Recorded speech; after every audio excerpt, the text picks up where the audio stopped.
What's cracking, everybody? Skip here, back with the last video in the walkthrough series. Today we're talking about the other rules, the kind of miscellaneous extra rules of Okkam. Without further ado, this is going to be a quick one, so let's get to it. The first one is the Dice of Fate.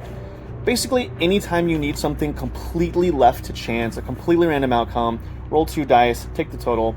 If it's 9 or more, it's a favorable outcome, windfall, easy solution, or benefit.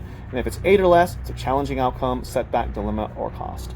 This can be used when, like, you need to see if there's a random encounter, or if, like, a player asks, hey, is there a shop in this city that sells whatever big size flashlights?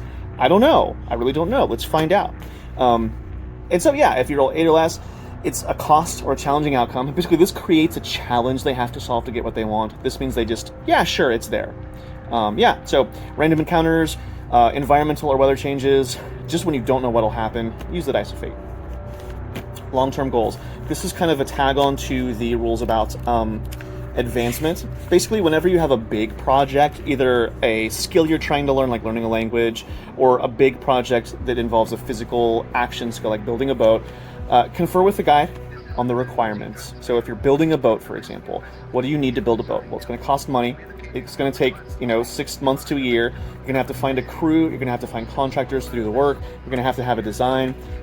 Confer with the guide on what that looks like, and then step by step narrate your progress towards the goal whenever appropriate. So during your rest narration or any other appropriate time. If you have to roll dice or decide action outcomes to kind of get through the steps, do it. And when you finish all the steps, you get your goal. Movement. Now, before we talk about movement, I want to be clear, movement is not a big part of this game.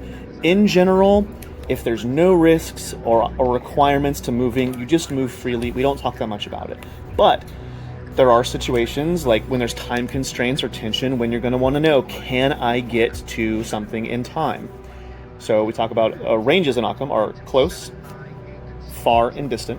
As long as it's reasonable and the requirements are met and there's no obvious risks, just move around as you want.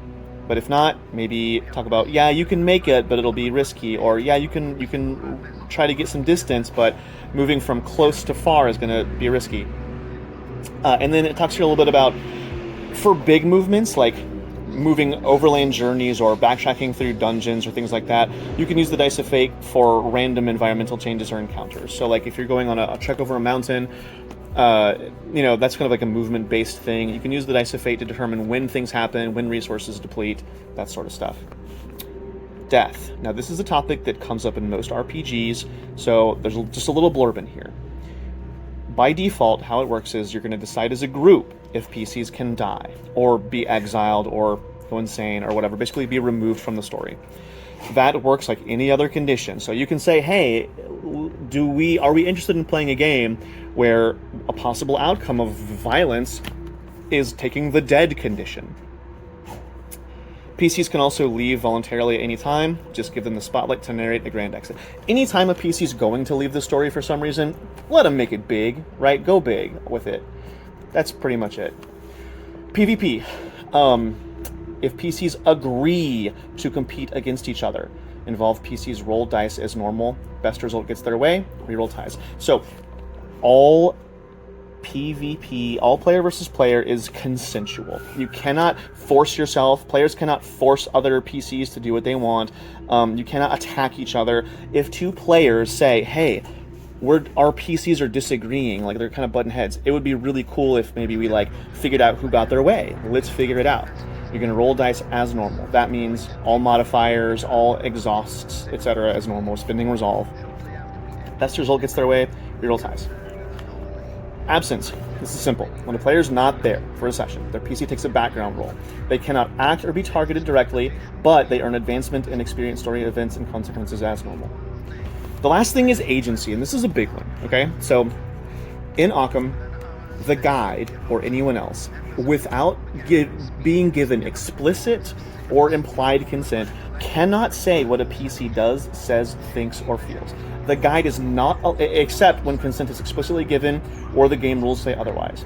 The guide is not allowed to say, you feel scared, they terrify you, you fall in love with them. They cannot do that unless you give them consent to like make that happen to your PC, or if the game rules say otherwise. For example, as a result of a weak roll or something.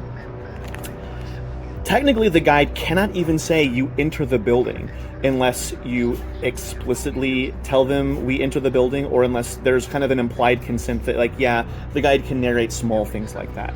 But you have complete control over your PC. No one can tell you what you do unless you let them. No one can tell you what you think or feel unless you let them, right? This is all of the extra rules. And now, congratulations! Yay! Give yourself a pat on the back. You have made it through 100% of the rules of Okkam. If you have questions, comments, concerns, or queries, let me know down below. And next week's video, we'll be doing a little something different. So I'll see you then. Peace!